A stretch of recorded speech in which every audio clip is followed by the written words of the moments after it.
The night was unusually quiet, the kind of silence that made even the faintest sound echo in the still air.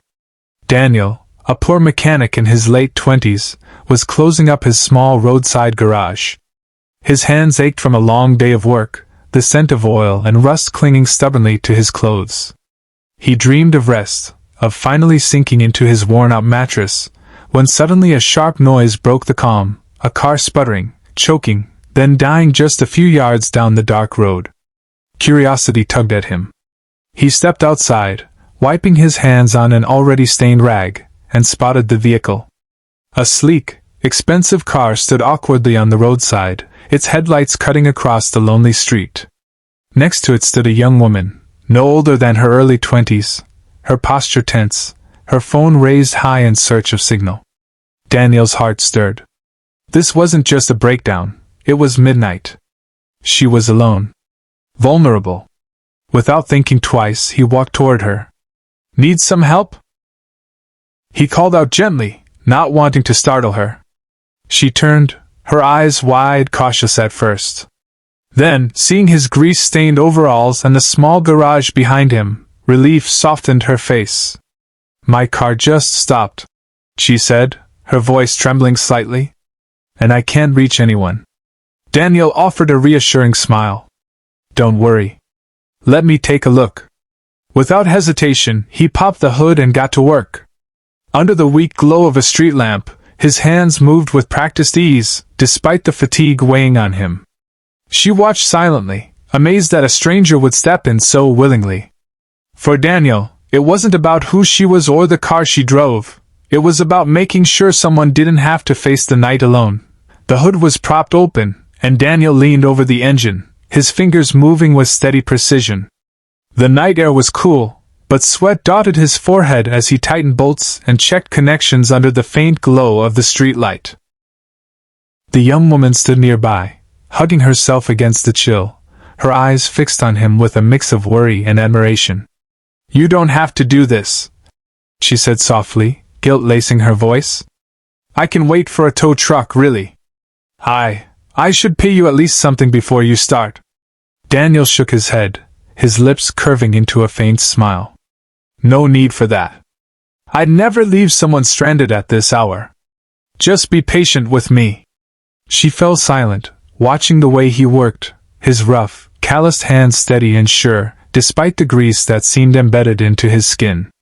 There was nothing polished about him, no hint of wealth or privilege, yet he carried himself with a quiet dignity that made her chest tighten. Minutes stretched on, punctuated only by the sound of tools clinking and the occasional mutter as Daniel coaxed life back into the stubborn engine. Finally, the car roared awake, headlights flickering brighter, as if relieved itself. Daniel straightened, wiping his hands on the rag, a streak of oil left on his cheek. "There you go," he said. "Good as new, for now, at least. But you should get it checked properly tomorrow." The woman pulled out her wallet immediately, but Daniel gently raised his hand. "Keep it. Just drive home safe, that's all the thanks I need." Her eyes widened. Few people, she thought, would refuse money so easily.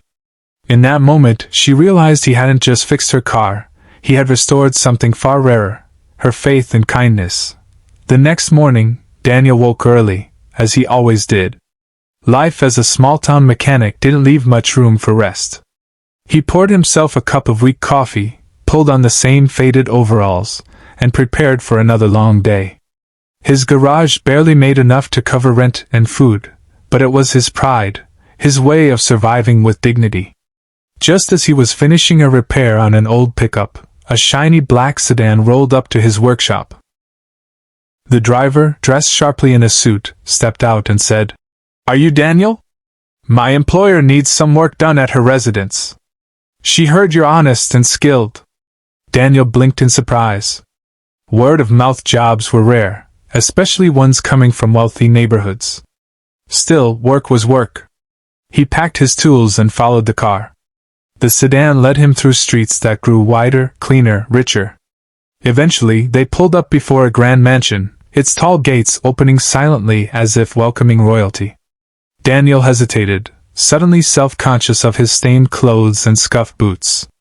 But he pushed the thought aside. He was here to work. When the door opened, Daniel nearly froze. Standing before him was the young woman from last night, her eyes widening with recognition. It's you!" she exclaimed, stepping forward with a smile of disbelief.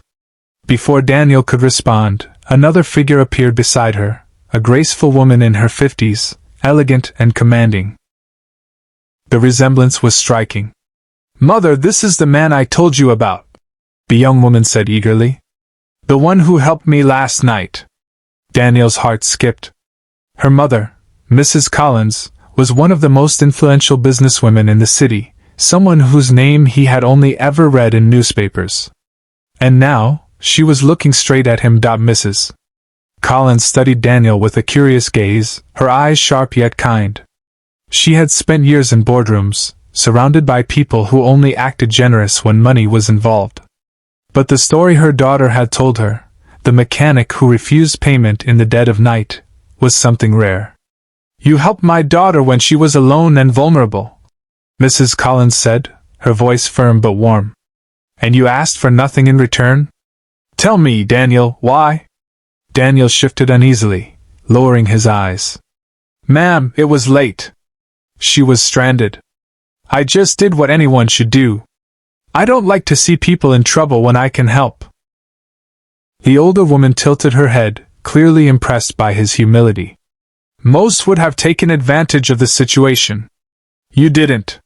She glanced at her daughter, who smiled softly, admiration clear in her eyes. Mrs. Collins walked across the grand hall and returned with a folder. She set it on the table in front of Daniel. "This isn't charity," she said, her tone decisive. "It's an opportunity. I've been looking for someone trustworthy, someone who values honesty above profit. I want to invest in you, expand your garage into a proper workshop, with new tools, more space, maybe even employees." Daniel blinked, stunned. His throat tightened, and for a moment he struggled to find words. "Ma'am, I don't know what to say. I'm just a small-town mechanic. I don't deserve this." Mrs. Collins smiled knowingly. "Sometimes, the people who think they deserve the least are the ones who've earned it the most." The young woman added softly, "You helped me when you had nothing. Now let us help you." Daniel's chest ached with a mixture of disbelief and gratitude. His act of kindness had opened a door he never dreamed existed. Weeks later, the sound of hammers, drills, and laughter filled the air where Daniel's old garage once stood. The shabby, rusted shack had been replaced with a bright, spacious workshop, its walls freshly painted, its floors polished. A brand-new sign hung proudly above the entrance. Daniel's Auto Care. For the first time in his life, Daniel wasn't just surviving, he was building a future. On opening day, Daniel stood outside, wiping his hands nervously on a clean pair of overalls. A small crowd of townsfolk had gathered, curious and excited. Many had watched him struggle for years, and now they were here to celebrate his triumph. Then, a sleek car pulled up. Out stepped Mrs. Collins and her daughter. They walked toward him with warm smiles, and Daniel felt the same rush of disbelief he'd felt that night under the streetlight. The daughter waved cheerfully. "Looks like your dream came true," she said. Daniel's throat tightened. "I didn't even know I had the right to dream this big," he admitted quietly. Mrs. Collins placed a reassuring hand on his shoulder. "Dreams belong to those who work hard and give from the heart. You've earned this." Inside, customers lined up, and Daniel guided his small team, young men he'd hired from the neighborhood who, like him, had once struggled for opportunities. His garage was no longer just a place to fix cars, it had become a place of hope. As the day wound down, Daniel looked at the glowing sign once more, the laughter of his new employees ringing in the background. He realized his life had changed because, one night, he chose kindness over convenience. Sometimes, he thought, the smallest act of selflessness doesn't just fix an engine, it can fix a destiny.